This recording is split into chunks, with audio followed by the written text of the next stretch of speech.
بے برکتی ایک ایسی چیز ہے جس کی وجہ سے انسان بہت سی پریشانیوں میں مبتلا ہے، اور آج کا انسان جو ہے وہ سب کچھ ہونے کے باوجود اس کے پاس کچھ نہیں ہے۔ واہ ہم دیکھتے ہیں کہ ہماری زندگی ایک مشین کی زندگی بن چکی ہے، صبح سے لے کر شام تک بھاگ دوڑ، اور ہر چیز کے پیچھے ہم ہر رشتے کا ایک تقدس ہمیں بھولا ہوا ہے، ہر رشتے کی اہمیت ہمیں بھولی ہوئی ہے، اور ہم اس تک و دو میں ہے کہ ہم اپنی زندگی میں زیادہ سے زیادہ سہولیات حاصل کر سکیں، لیکن اس کے باوجود ہم دیکھتے ہیں کہ ہم کچھ حاصل نہیں کر پا رہے ہیں، اوئے ہوئے اور ہوئے ہماری لالچ، ہماری ہرس، ہماری ہوا اس میں اضافہ ہوتا چلا جا رہا ہے۔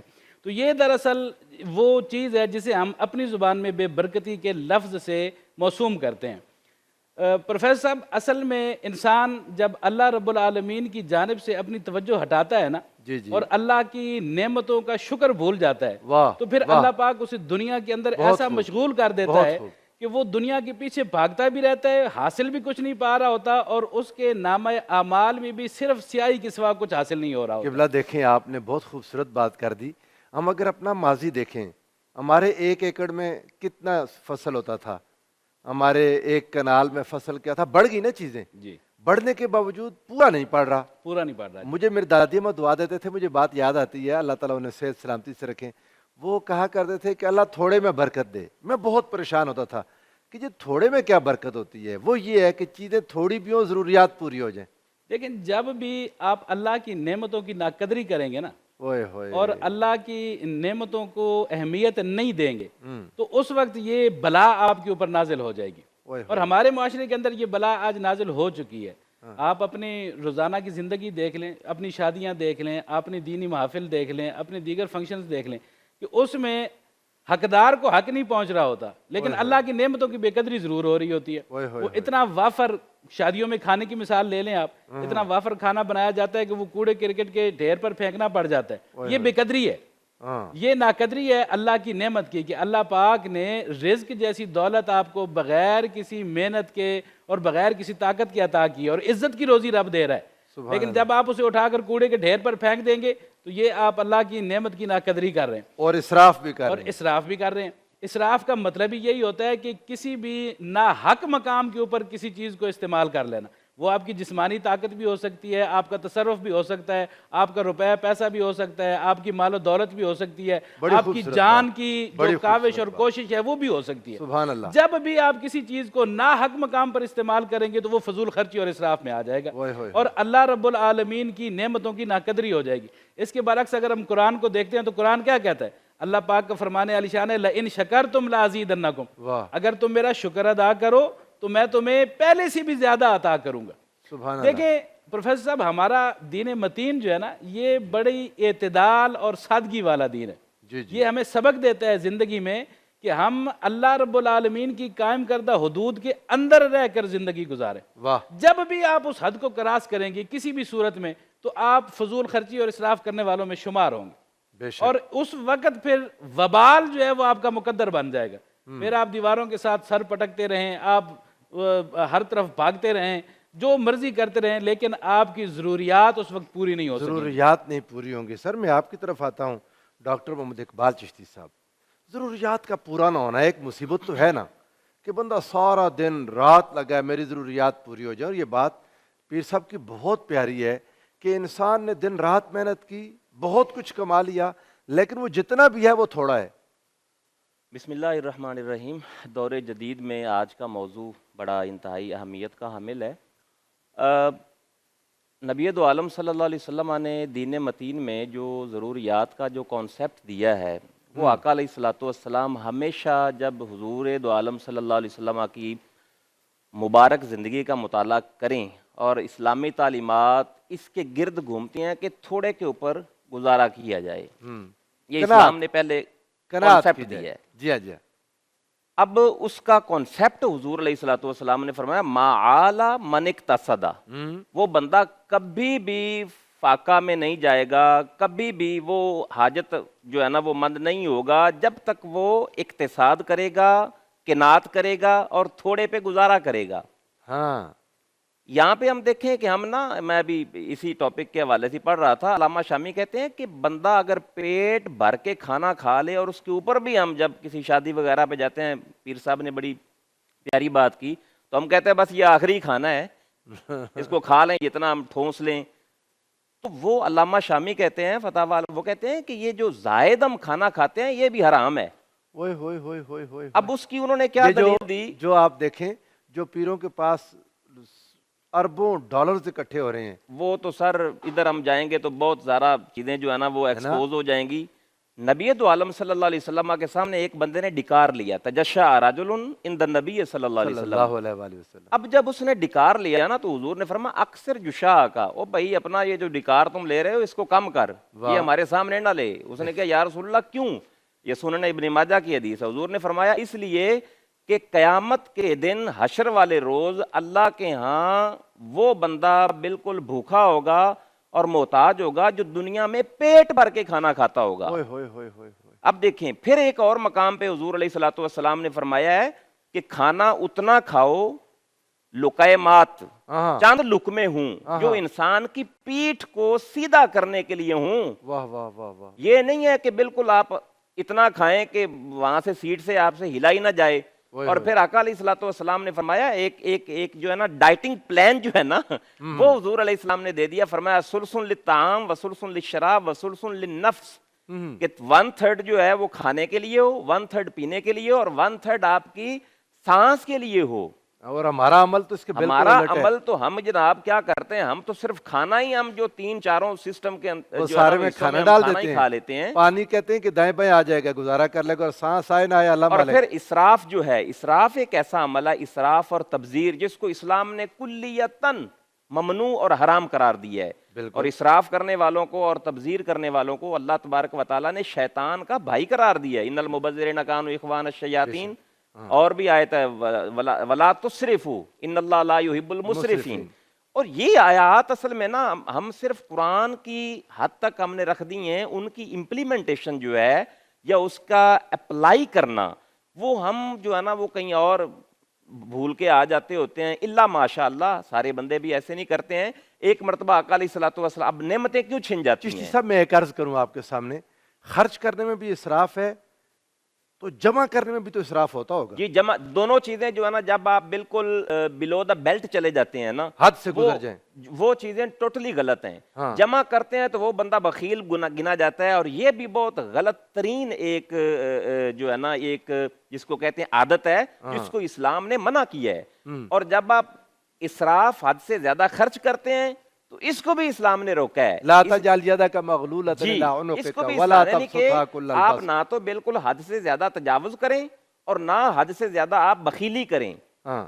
دونوں پیرامیٹر جو ہے نا وہ اسلام نے بیان کیے ہیں. ایک مرتبہ آقا علیہ الصلوۃ والسلام جو ہیں وہ گھر میں تشریف لائے، سیدہ عائشہ اس حدیث کی راویہ ہیں. آپ فرماتی ہیں کہ آقا علیہ السلام تشریف لائے تو حضور علیہ السلام نے ایک روٹی کا ٹکڑا تھا وہ سین میں گرا ہوا تھا.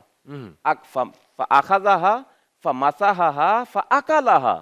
حضور نے وہ روٹی کا ٹکڑا پکڑا، سبحان اللہ، اس کو پونچھا سبحان اللہ، اور اس کو تناول فرما لیا. واہ.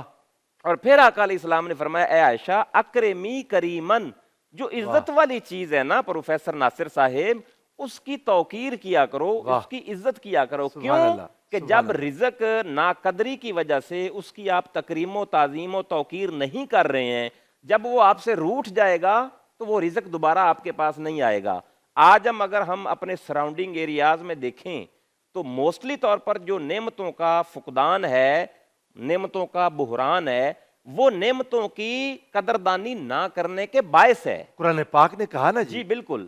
وضرب اللہ مثلا، پڑھے ذرا، وضرب اللہ مثلا قریۃ کانت آمنۃ مطمئنۃ یأتیہا رزقہا رغدا من کل مکان فکفرت بانعم اللہ. اللہ کفر کیا انہوں نے، کفران نعمت کیا تو رزق چھن گیا، ہر طرف سے نعمتیں آ رہی اور تھیں. پھر اللہ تبارک و تعالیٰ نے دوسرے مقام پہ یہ جو فرمایا لئن کفرتم لئن شکرتم لئن شکرتم لازیدنکم ولئن ولئن کفرتم ان عذابی ان لشدید. عذابی لشدید. یعنی کہ اگر تم کفران نعمت کرو گے تو یہ تو سارا کچھ قرآن کریم نے ہمیں بالکل ازر من الشمس کی مانند جو ہے نا وہ رکھ دیا ہوا ہے. کفران نعمت ہوگا، نعمتوں کی ناقدری ہوگی، ان کو ہم ویلیو نہیں دیں گے، ڈی ویلیو کریں گے تو وہ نعمتیں ہمارے پاس جو ہیں وہ اسٹے نہیں کریں گی، وہ چھن جائیں گی، وہ چلی جائیں گی. سر پروفیسر شجاعت علی خان صاحب، جناب کیا ہوتا ہے سر، کیوں انسان ایسے کرتا ہے؟ مطلب اس کے پیچھے کوئی سائیکالوجی کیا ہے؟ ایک اتنی محنت کر کے کمایا اور اسے فضول میں برباد کر رہا ہے. اس کے لیے اس کو سمجھ نہیں آ رہی کہ اس کو میں نے کس جگہ لگانا ہے. ضرورت مند اس کے ارد گرد موجود ہیں لیکن اس کی سیٹسفیکشن ہی نہیں ہو رہی. پروفیسر صاحب جیسے ابھی گفتگو ہو رہی ہے اور بڑی اہم ٹاپک چونکہ بڑا اہم ہے اور فی زمانہ اس کی اپنی ایک امپورٹنس ہے. ہم یہ سنتے ہیں اقدار فلاں علاقے کی اقدار ہیں، ویلیوز جو ہیں جی جی وہ ویلیوز جو ہیں وہ ایک رات میں نہیں بنتی ہیں، صدیوں کا ایک پروسیس ہوتا ہے اور اس کے مطابق وہ علاقہ، وہ خاندان، وہ لوگ اپنے آپ کو ان اقدار کے مطابق ڈھالتے ہیں. جب ان حدود اور قیود کے اندر رہتے ہیں تو وہ پورا معاشرہ جو ہے وہ اپنے آپ کو ایک دوسرے جیسا سمجھتا ہے. بسا اوقات انسان کی یہ طبیعت میں، مزاج میں، انسان کی نفسیات میں شامل ہے کہ یہ احساس برتری چاہتا ہے، اور جب اس احساس برتری کی رو میں یہ بہک جاتا ہے تو پھر وہ جو قدریں ہیں، جو روایات ہیں، یہ ان کو سپرسیڈ کرنے کی کوشش کرتا ہے. بڑی خوبصورت بات. اس لیے کرتا ہے کہ تاکہ میں یہ ثابت کر سکوں کہ میں باقی جتنے بھی علاقے کے یا اس خطے کے جو لوگ ہیں ان سے میں علم میں، ہاں ان سے میں زہد میں تقوی میں معیشت میں معاشرت میں، گفتار میں باقیوں سے اعلیٰ اور عرفہ ہوں. واہ اس برتری کو ثابت کرنے کے لیے جب وہ ان حدود کی پامالی کرتا ہے، ان قدروں کو یہ جب وائلیٹ کرتا ہے تو یہ اس کے ذہن کے اندر ایک خناس آ جاتا ہے. ہوئے ہوئے ہوئے ہوئے. اور وہ خناس جو ہے وہ اس بات کے اوپر اس کو اکساتا ہے کہ تیرے پاس یہ چیزیں مقدار میں، یہ چیزیں تعداد میں تجھ سے تیرے پاس زیادہ ہوئیں گی. جیسے وہ کہا جاتا ہے نا کہ یہ جو گھوڑے اور یہ تیرے بیٹے ہیں، ان کی عددی جو کثرت ہے یہ تیرے کسی بڑے ہونے کی دلیل نہیں ہے.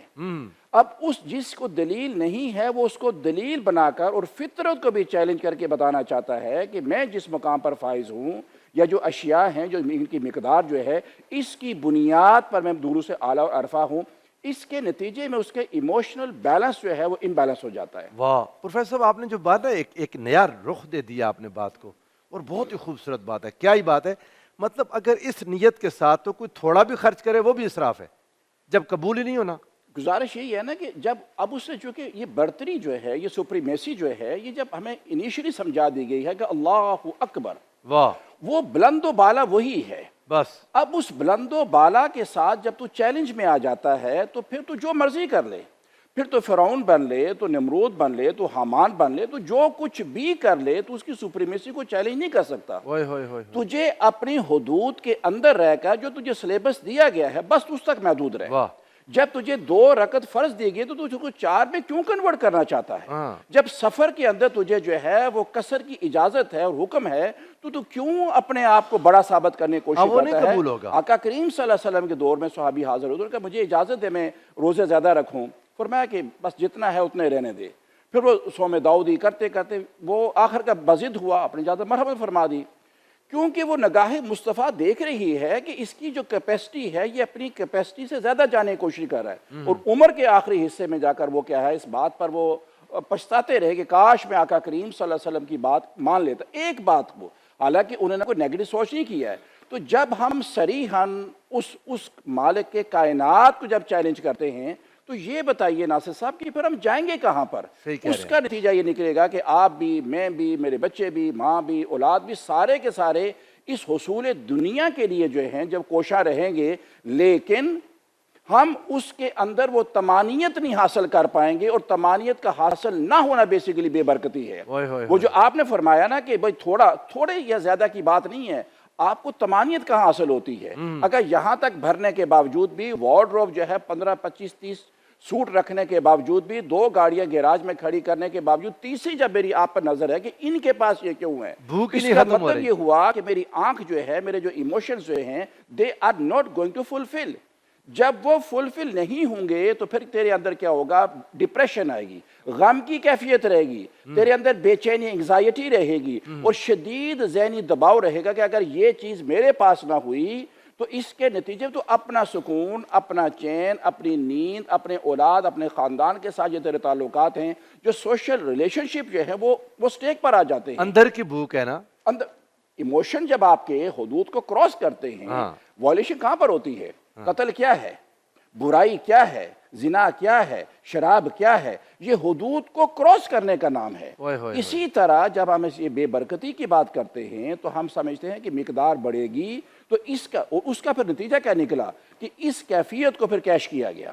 وہ کمپنیز جو ہیں انہوں نے برانڈ کا نام دیا, اسے اس کو بڑا نام دیا, اور میں یہ کوشش کر رہا ہوں کہ برانڈ کا میں شوز پہنوں, برانڈ کا میں, کیونکہ انہوں نے میری اس بھوک کو محسوس کر لیا. اور یہاں پر آ کر بیچ کے اندر ہم نے دین کو اور احکامات الہیہ کو اور سنن نبوی کو سائڈ پہ کر کے وہاں پر جو سپیس دی ہے وہاں پر آ کر وہ کنزیومر مارکیٹ انٹر ہوئی ہے.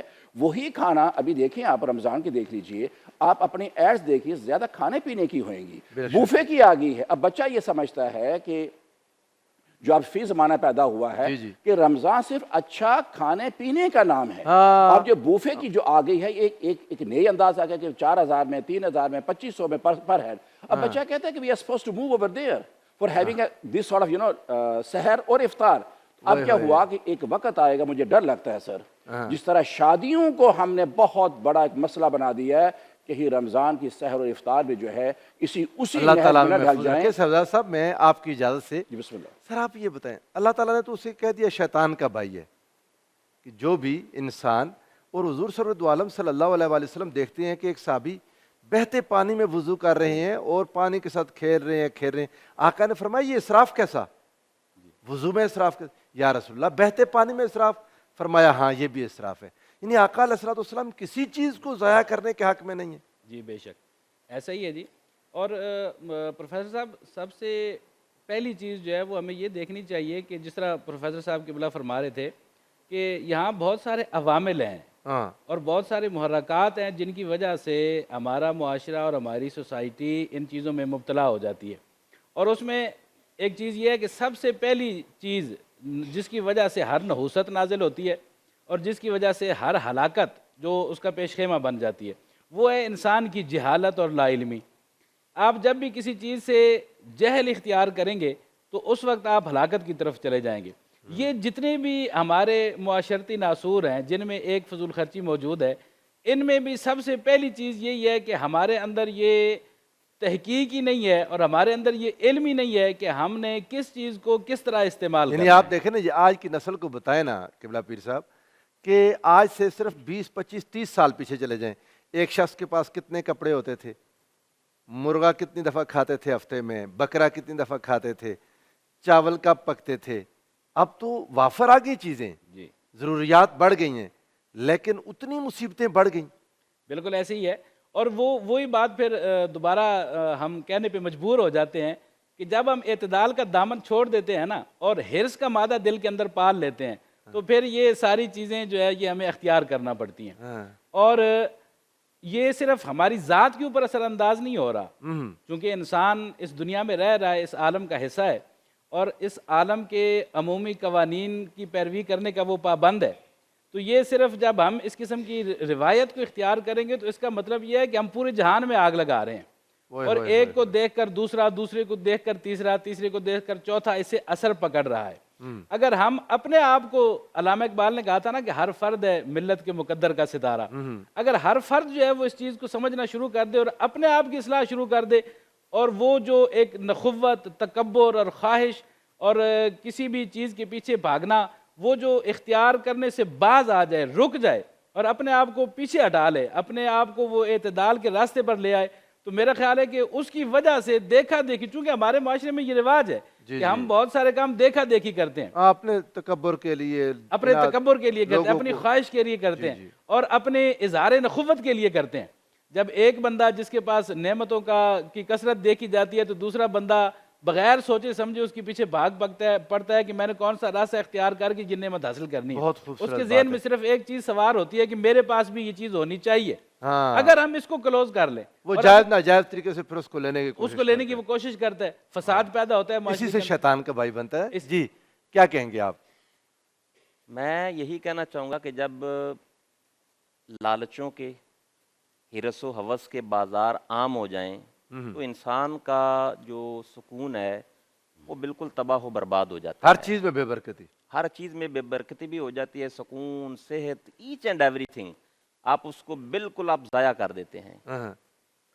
کیونکہ یہ جو آج کا موضوع ہے نا یہ ملٹی ڈائمینشن ہے, اس میں حسد بھی آتا ہے, اس میں حرص بھی آتی ہے, لالچ بھی آتا ہے, اس میں جناب آپ کا ایک جو ہوتا ہے نا ایک تمتع, ایک کسی سے طمع رکھنا, لالچ، ہوس، یہ ساری وہ چیزیں ہیں جو مل کرنا انسان کو نعمتوں کی ناقدری، یعنی کہ جو اس کے پاس ہے اس کو وہ آئیڈیا نہیں ہے کہ میرے پاس کیا ہے، بس اگلے کی طرف ہم نے دیکھنا ہوئے ہے۔ ہوئے ہوئے ہوئے جو ہمارے پاس اللہ تبارک و تعالیٰ نے جو صحت دی ہے، اسی لیے حضور علیہ الصلوۃ والسلام نے فرمایا اغتنموا خمس قبل خمس، واہ واہ 5 چیزوں کو 5 چیزوں سے پہلے غنیمت جانو، واہ ان کو سمجھو کہ یہ کیا ہیں، الصحت قبل المرض، ہاں صحت جو ہے وہ مرض سے پہلے، ٹھیک ہے، اور جو آپ شغل ہے، آپ یعنی کہ آپ فرض کرو آپ کے پاس جو ایک سپیئر ٹائم ہے، ہاں، وہ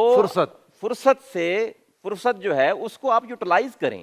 مصروفیت سے پہلے فرصت کو غنیمت جانے۔ جی مصروفیت سے پہلے جی ہاں۔ تو فرصت جو ہے اس کو یوٹیلائز کریں۔ اس کے بعد آپ کے پاس جو دولت ہے، وہ آپ کے پاس جو تونگری ہے، غنی ہونا ہے آپ کا، اس کو آپ یوٹیلائز کریں۔ مطلب جو چیزیں اللہ تبارک و تعالیٰ نے ایک انسان کو، ایک بندے کو دی ہے نا، اس کو وہ ان کا آئیڈیا ہی نہیں ہے، وہ دوسروں کے پیچھے بھاگ رہا ہے، اور یہ ایک نفسیاتی طور پر لوگوں کا آج کل تو ویسے بڑا پریویل کر چکا ہے یہ چیزیں، ہر بندے کے اندر تو یہ نہیں ہے۔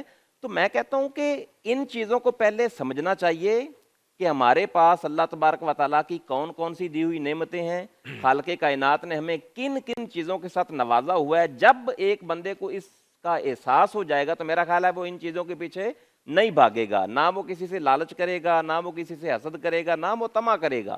یہ ساری وہ چیزیں ہیں تب انسان کے دماغ کے اندر آ کے اس کا پرابلم کرتی ہیں، اس کو جو ہے نا وہ ادھر ادھر کر دیتی ہیں۔ جب آپ کو ان چیزوں کا احساس نہیں ہوتا، جب آپ کو ان چیزوں کے جو ہے نا وہ معاملات کا اندازہ نہیں ہوتا۔ پروفیسر صاحب آپ دیکھیں، یہ آپ کی بات میں پھنسا ہوا ہوں، یقین جانے آپ نے وہ ایک نقطہ نظر دیا، جب انسان اس نیت سے کام کرنے لگ جائے نا، میں بس اس بات پر آ گیا، وہ عالم آ جائے گا، کہا جائے گا تم نے میری خاطر نہیں کیا تھا، جتنا بھی علم تھا تم نے دنیا کے لیے کیا تھا، تمہیں مل گیا۔ سخی آئے گا، اس کی قربانی قبول نہیں ہوگی، شہید آ جائے گا، اس کی قربانی قبول نہیں ہوگی۔ یعنی جس کے لیے کرنا تھا، اگر اس کے لیے تو سارا کچھ کر دیں تو اسراف ہی نہیں ہے۔ حضرت ابوبکر گھر کا سارا کچھ دے دیا، وہ اسراف نہیں ہے۔ حضرت عمر نے آدھا دے دیا، وہ اسراف نہیں ہے۔ لیکن اگر اللہ کی رضا نیت نہ ہو تو تھوڑا سا بھی کرے وہ اسراف ہے۔ پروفیسر بڑی خوبصورت بات، میں پھر گزارش کروں نا کہ ہمیں ایک ٹائم دیا گیا ہے نا، اس ٹائم کے اندر ہم نے اس موضوع کو مکمل کرنا ہے۔